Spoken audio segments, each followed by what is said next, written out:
Hello, I'm David Burton.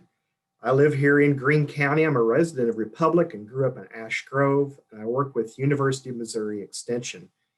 I was asked to do a travel log segment about a trip I made to Cuba. Now, I want to be sure and say up front here that my wife has visited Cuba 4 times. My daughter has been there 3 times, and I have been once, the very last time we were able to go. So they had years invested there and established relationships, and that really paved the way for what I was able to go in and do with the group. So I want to give them full credit for creating those relationships and paving the way. But Cuba is a marvelous nation. It's a nation of contrast, many unique characteristics in that nation. And I just want to say at the very front, we love the people there. We're able to stay in contact with some of them. They're, a kind and gracious and hardworking, loving people. In some areas, some ways, we could probably learn a few things from them. So I will include some photos of the people toward the end because that was such an important part to us. Well, we landed in Santiago, and this is a picture from there. That white tower is actually a water tower. Santiago is the second largest city in Cuba, about 500,000 population. El Caney was our principal town of where we worked, and that's 6 miles northwest of Santiago, located on the southern tip of Cuba.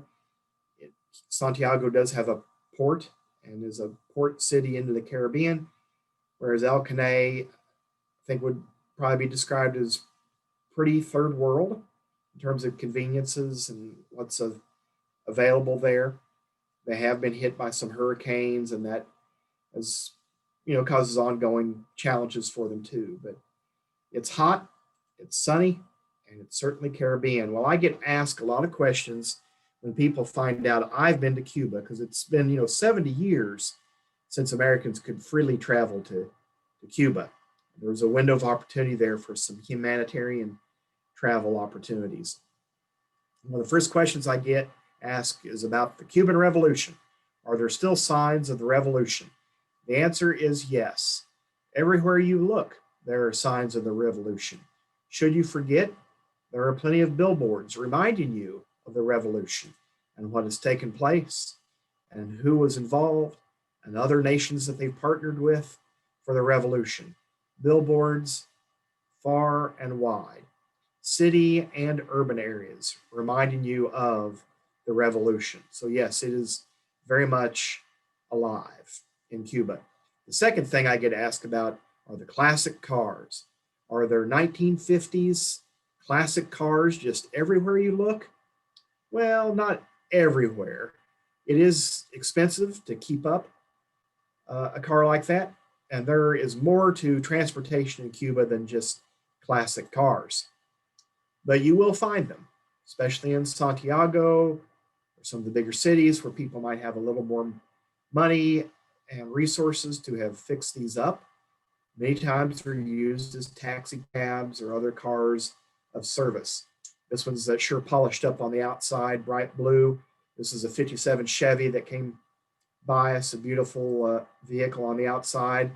Here we had a whole parade of some classic cars coming down the road in Santiago, taxi cabs, maybe not in as good a condition.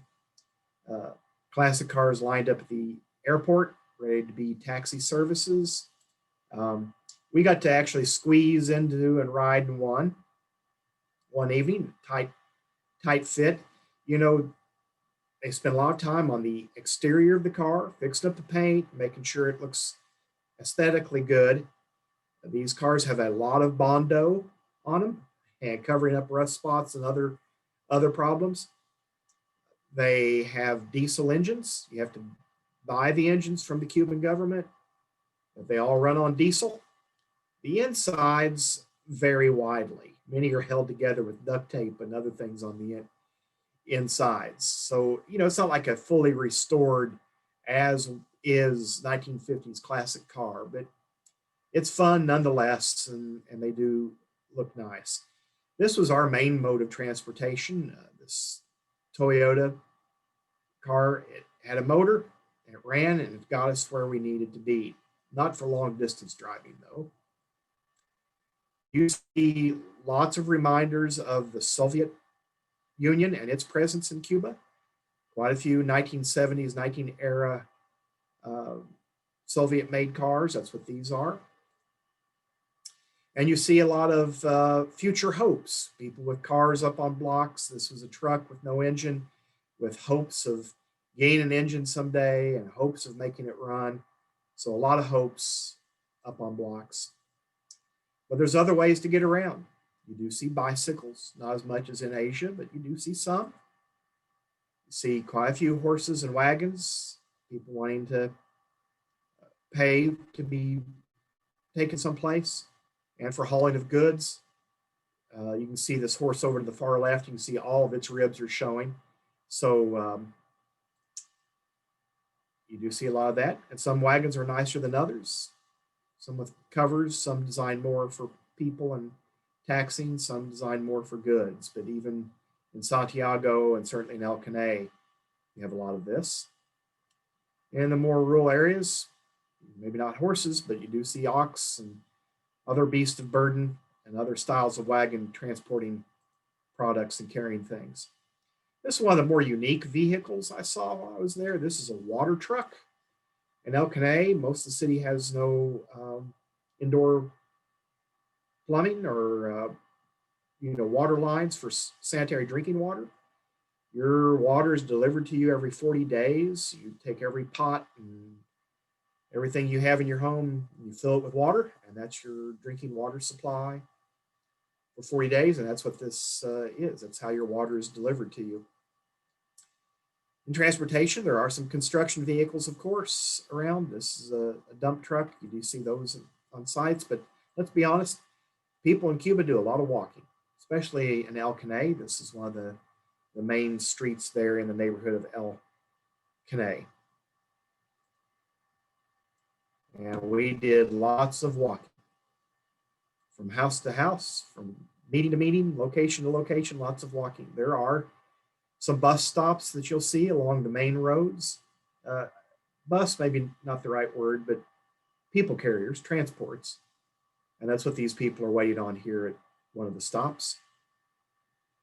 This is more the type of people transports. This was a really nice one that carried us around for a few days.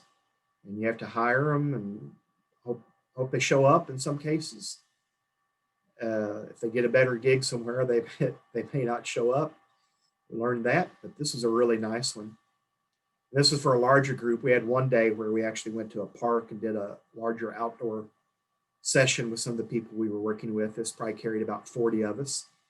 And you have people sitting down and standing up. It's tight, but that's what it's for, is moving large groups of people. The food. If you've had Caribbean food, that's kind of like what Cuban food is. But frankly, what dictates a lot of Cuban food is what's available and what they can find. Of course, we couldn't drink the water, and they didn't want to cook with the water for us either. So our sponsors were very careful about what they gave us, and they would take our money each day and go out to the market and the vendors. And our menu that day consisted of what they could find from vendors and what they could prepare for us. A lot of fruit. El Caney is the mango capital of Cuba. We had mango juice and guave and lots of things like that. Rice and beans and some chicken along the way, but it was really dictated based on what they could find for us. But we did have one special day where they dug a pit and roasted some food, plantains, of course, a big pig that was roasted, and that was really special for everybody involved, and lentils. When they have it available, then it's some really unique flavoring. It's sure not Mexican. It's more Caribbean with some Spanish influences, maybe. But it was good. I sure didn't lose any weight. They, being in Cuba while I was there, they treated us really, really well. Now, the grocery store in Santiago, we had to go a couple times ourselves. This was near where we were staying. It's certainly not a super center type of setting, but um, this is the dry goods section of the supermarket. It's all behind a counter. You ask the clerk to get something for you, tell them what you want to get it, and they keep it and ring it up for you. But this is the entire dry goods section. This is the entire meat department at the grocery store, and the entire pasta, oils, canned goods, and bread section at the Santiago grocery store. So that's certainly different, cultural difference for us. You know, the architecture, sometimes people think of that when they travel and how it looks different. You see the Caribbean influence, especially in Santiago. This is a well-to-do home. And Santiago, where these well-to-do homes are, this is what it looked like pre-revolution. After the revolution, these were seized by the government. Some have been turned into libraries, clinics, museums, things like that. Some set empty or maintained on the outside. Some are used as vacation homes for the wealthy, things of that nature. But they were seized and put to other uses. You do see a few, what I would call a nicer home that are inhabited. Lots of fences and lots of security. And that is a problem in both Santiago and certainly in areas of El Caney. A lot of flat tops with concrete so they can build on if they need to, or have a upper area to set, and certainly lots of laundry gets hung out. One of the evenings we actually went to a church service at a person's home. This was in a split level house. The one family lived on the lower level, another family lived on the top level, and you climbed a ladder. It was not steps, it was a metal ladder, not leaning, straight up ladder to get to the second floor residence. This is kind of their patio family room area that we met in. So pretty unique experience. El Caney had a hurricane hit them 5 or 6 years ago. A lot of the homes were damaged, the roofs impacted, and a lot of them still haven't been repaired. They kind of live with the slats and the leaks. Materials are hard to come by. But this is the older part of El Caney. One of the buildings that we were meeting in, this was the look out the window onto some of those homes. So you can see why I mean portions of this are pretty third world type of situation. More homes with the laundry out. This is some of the government owned apartment complexes. The Soviets did a lot of construction projects in the bigger cities of Cuba in the 1970s, 80s.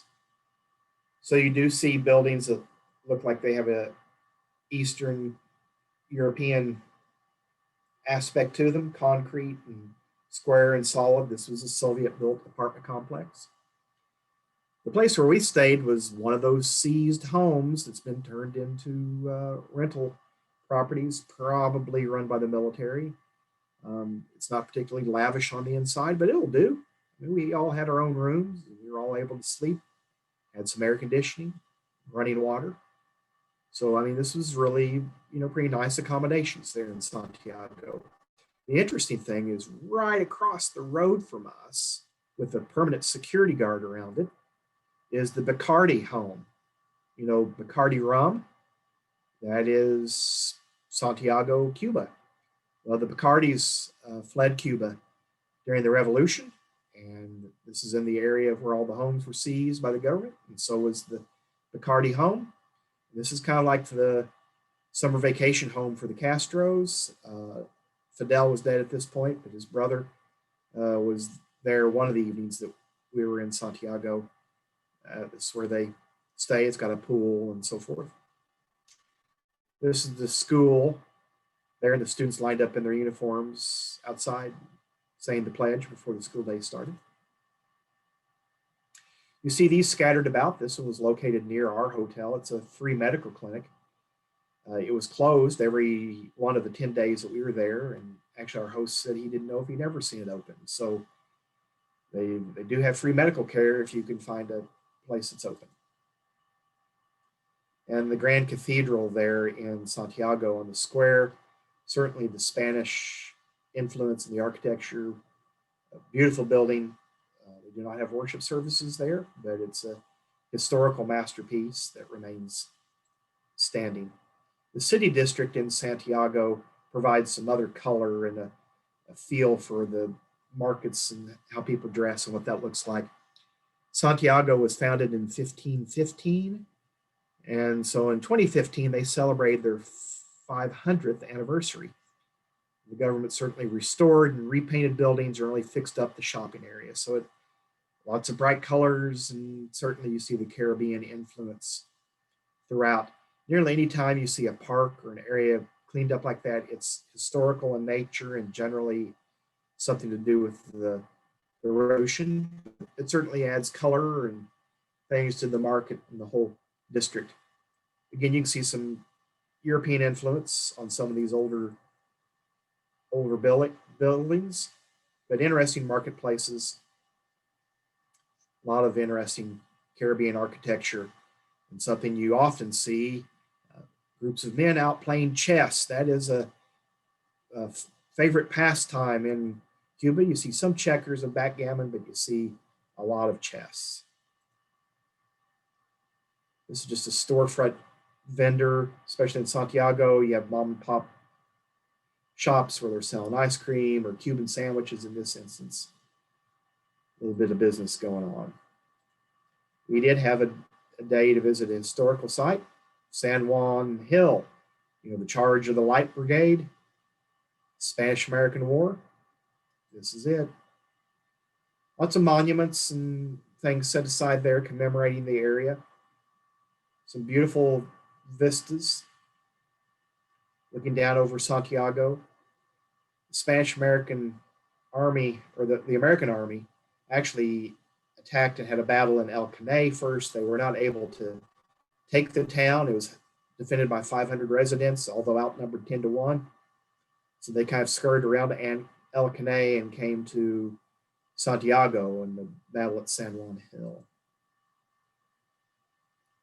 But interesting place to visit. I love history and enjoyed getting to see this. And again, beautiful landscape. Cuba has more mountains than I realized. So lots of beautiful vistas and certainly lush vegetation. That's what I mean. It's a beautiful island. It's a beautiful area to visit. Not too many Americans have had that opportunity, and I'm sure thankful that I did. Santiago is a port city. This is one of the ports there, actually the sort of the cove port and then the outlet into the Caribbean Ocean. Another shot. That's the outlet into the Caribbean. You can see a building there on the top of that cliff. That's actually a 17th century Spanish fortress. It was built to protect the outlet, and that's further view back. So beautiful vistas. You can see very much a Caribbean feel. And some people refer to Cuba as the land that time forgot. I guess in some ways that is certainly true. The flora, lots of flowers, cactus, blooming plants throughout. Any homes that we were at, if they had extra land around the home, they used it to plant things that could produce food. Here's a plantain tree and an avocado tree, both in the yard of our host. Some palm trees and other beautiful flowers. So, but lots of color, lots of vegetation. So despite, architecture, history, and all these things that make Cuba interesting and intriguing, for us, it was the people that we fell in love with. I'm being somewhat selective in what photos I share here. Some of the youth, but the Cuban people are a rainbow of colors. There's French influences, Spanish influences, Indian influences, even American influences. Some Confederates at the end of the Civil War that refused to surrender went to Havana.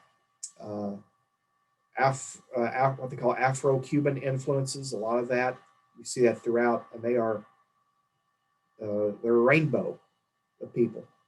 And our host Elena and Samuel and their family.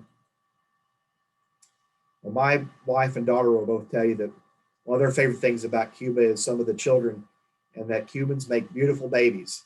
Boy, those big dark eyes. We really enjoyed. My daughter especially enjoyed getting to take care of and interact with some of those children. 3 different evenings, I had a class of all men, and it's just a snapshot of some of those groups in this particular class. So my wife, 3 evenings, taught a marriage conference to the women. You can see their smiling faces there. And then next to the last night we were there, we actually had a marriage renewal service,